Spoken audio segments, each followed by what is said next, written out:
guys, Enter the Stars. So I was thinking back to some fond memories when my children were small.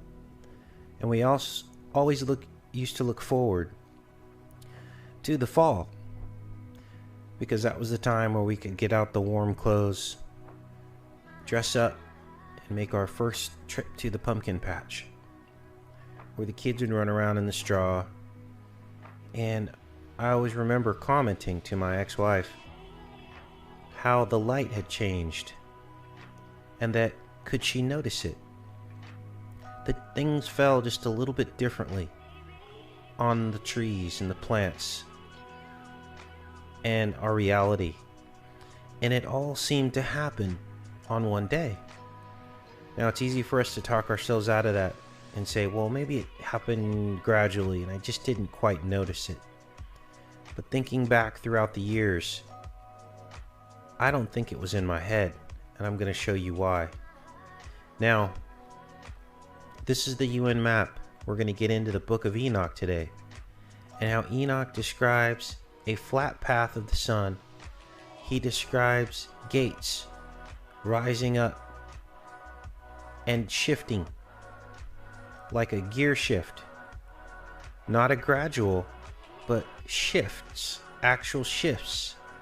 And that could explain the change in light that happens in the fall. Now, it probably happens in other seasons, but we just don't notice it.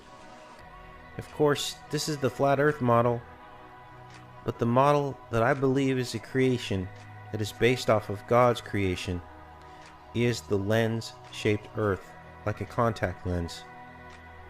So imagine fitting this map over a convex contact lens sitting on a table, and we living on the surface of it, not under it. See, the devil tries his hardest to be like the Most High. That is his goal. He will counterfeit every single thing that God does. So what better way to throw everybody off than say we live under a dome instead of on the surface of it?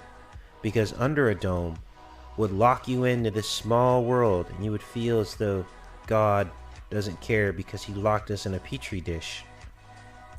Where in fact we live on the surface of the dome, and the heavens are before us. Infinite heavens. God is reflecting back at us. But we'll get into all that. But first, I want to address this.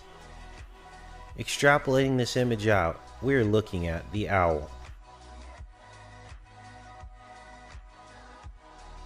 Now, don't run away, because Satan wants to be like the Most High. He wants to establish his kingdom on this earth.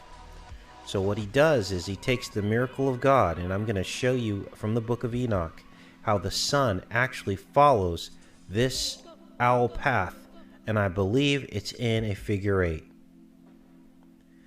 But see, the devil wants to mimic God, have you not believe in him, and worship him here on earth, and uses the signs and symbols to do that, to control your mind and to confuse you. But there are way too many synchronicities within the Bible for all of this to be evil, and I believe in my heart it is not. And I woke up this morning feeling like I did when I was 4 years old, and I knew I had a toy waiting for me when I would awaken.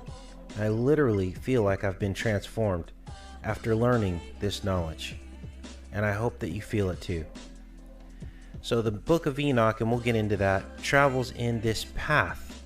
It says that it rises up through the north to reach the east gate.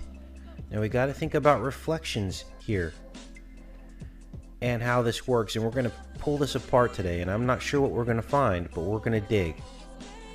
But first, why would Satan choose this image, Moloch? Extrapolate all this out. Think about where these curves go.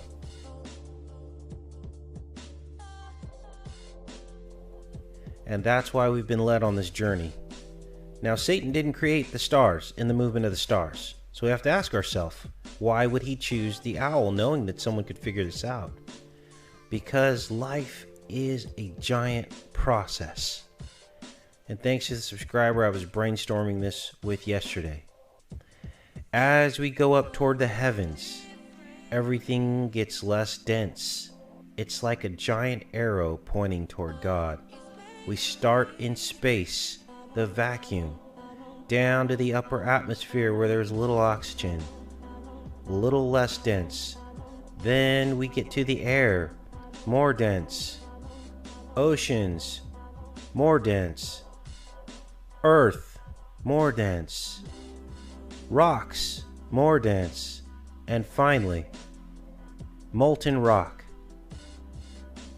Hell, which is the most dense. That is what Satan is trying to recreate on this earth. Do not sacrifice your children to Molech in the fire. Satan has his own little hell here on earth, and he requires sacrifice. But fortunately for us, our Creator does not require that. Let's get into this, you guys. Now, here we are at the equator. This is Kenya, Africa. And the first thing we noticed in a couple videos ago is that the sun is moving at the exact same speed as the stars behind it. Now that should be impossible, because the distance from our Earth to the sun is like holding your hand in front of your face. Your face is Earth, your hand is the sun, and then the next nearest star being literally New York City, from wherever you're at, unless you live in New York and pick a further distance.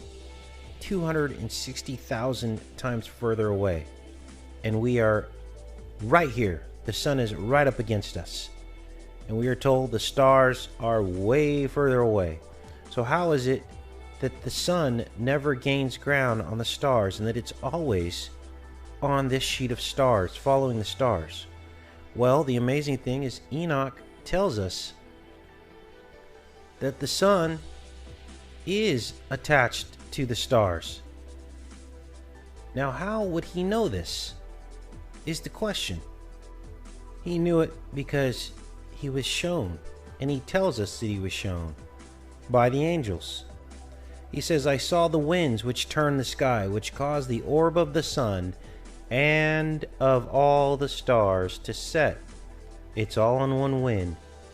And over the earth I saw the winds which support the clouds. That's a second wind. He describes all this in the book of Enoch. That's exactly what we see in the night sky. Cannot be denied. I'm showing you right here. So then I got into more about the sun and its path. And I must admit, I got a little confused, because it says that the sun comes up through the north to get to the east, but then it sets in the west, comes up through the north to get into the east. It sounds like it's going in two different directions and doesn't fit really any models. Doesn't fit a globe model, doesn't fit a flat earth model, and it really doesn't fit the dome shaped model, the lens model that we've been looking into. So let's get into that, because I think we figured it out. So the secret is revealed by following the stars, right? Because we just showed you how the sun is attached to the stars on that wind. So we follow the path of the sun. Now this is the northern hemisphere. This is the southern pole star, the southern hemisphere. This is the equator. North, south, east, and west is in front of us somewhere, but we don't see it. So Enoch says, the sun sets in heaven, and returning by the north to proceed towards the east, is conducted so as to enter by that gate and illuminate the face of heaven. So included within the path of the sun is heaven. Now let's try to wrap our brains around this. And this verse 8 is key. And that is what we're going to pull apart. The sun sets in heaven, and returning by the north to proceed toward the east is conducted as to enter by that gate and illuminate the face of heaven. And now we are going to get into some ultimate and profound truth. Here we are inside your eye. This is the back of the lens. The yellow dots are the equator. And as we've outlined, when you're standing on the equator, you see the stars going straight out from you at the equator. And when you look to the northern hemisphere, which is right here, they start to spin clockwise. Now remember, the sun is on this wind. Follow me on this. When you look to the northern hemisphere, the stars are spinning the other direction. And I want you to look, if you're standing on this equator and you're looking down, the stars are spinning in the other direction. And look at the reverse rings. Can you now see the truth?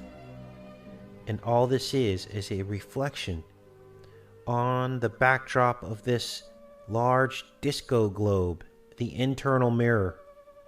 This is how God does it, and it's amazing, because he's right back here behind this retina. He's the pineal gland. He is the ultimate, the Alpha and the Omega. Now, think about the sun being on one of these tracks. We'll use this ring.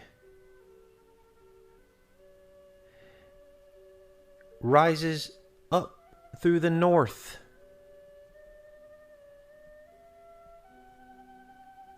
To rise in the east. Do you see how this works? It's reflections, and rises up through the north to return to the east. Rises up through the north to heaven to return to the east. And as it projects down onto this lens, it creates a perfect ring.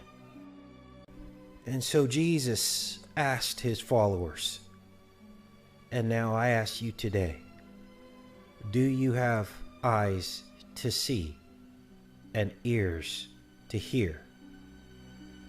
The eye and the ear are the two witnesses of God's creation.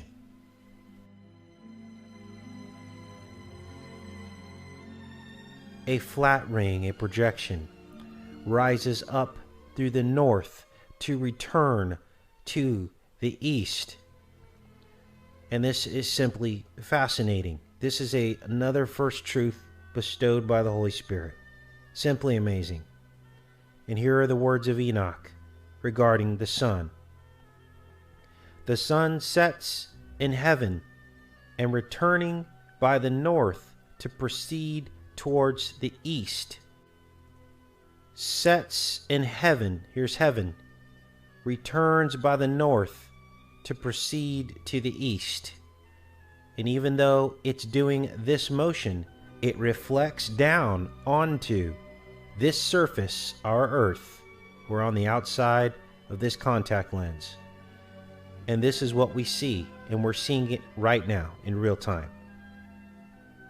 Because the sun, remember, is affixed to the stars, and this is the star pattern we see in the sky.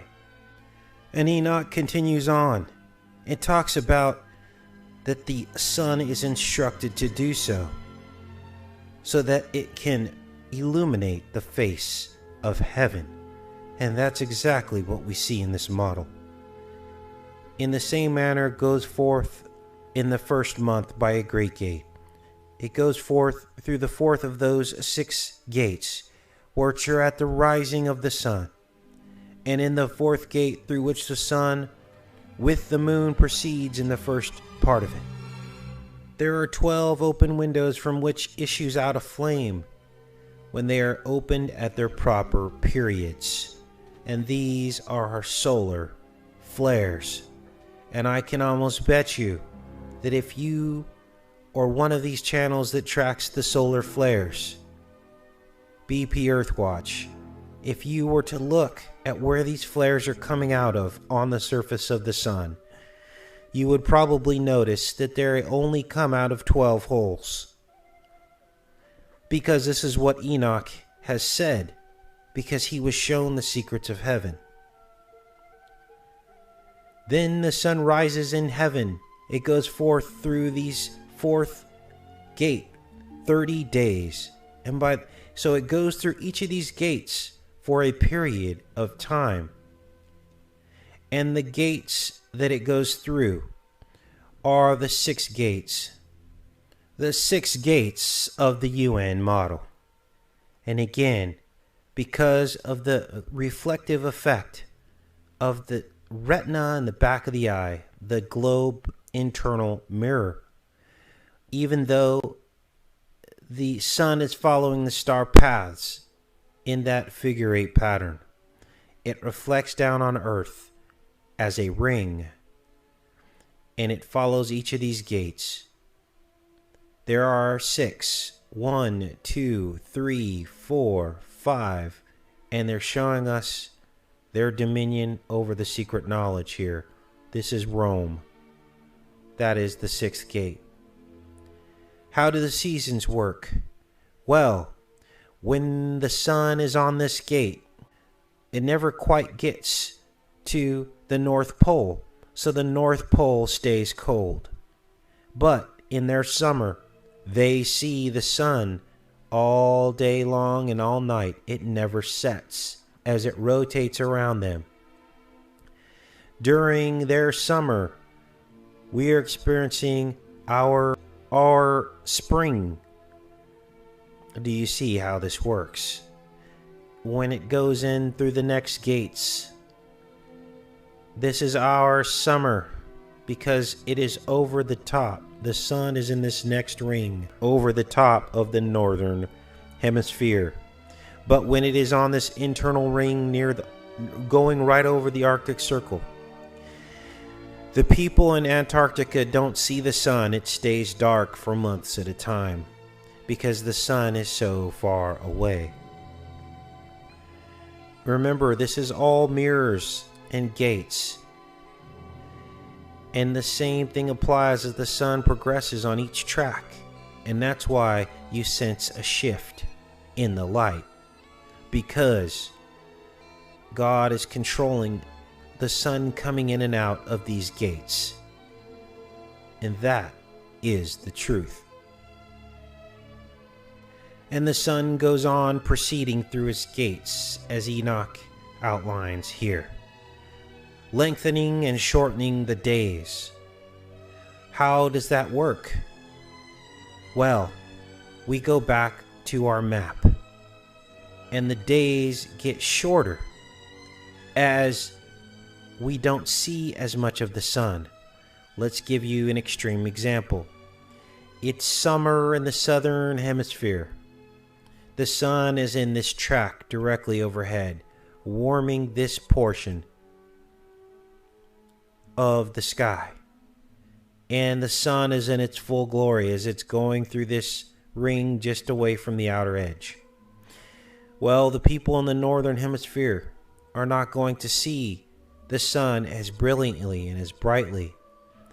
And in fact, standing on the lens, that sun is not going to be in the sky for as long as it is for these people as it rises and sets because of the angle of the rays of the sun.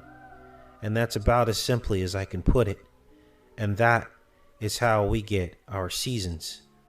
And ultimately, this is what we see when projected down. But as I just demonstrated to you, it follows the sheet of stars. Just think of it as a reflective effect and know that what Enoch says is true, that the sun passes through the glory of heaven each and every day. And God has the ultimate power over these heavenly bodies. And so you see, the earth is neither flat nor round. And what way for the enemy to confuse and confound, knowing that the prophecy of the last days would come true, that knowledge would increase. What better way for him to confuse and confound than to create the black and the white, to create the flat and the globe, all the while the truth right in the middle on a contact lens surface. Both happen. The sun goes up and down from heaven to earth, as well as side to side from our point of view. Simply unbelievable.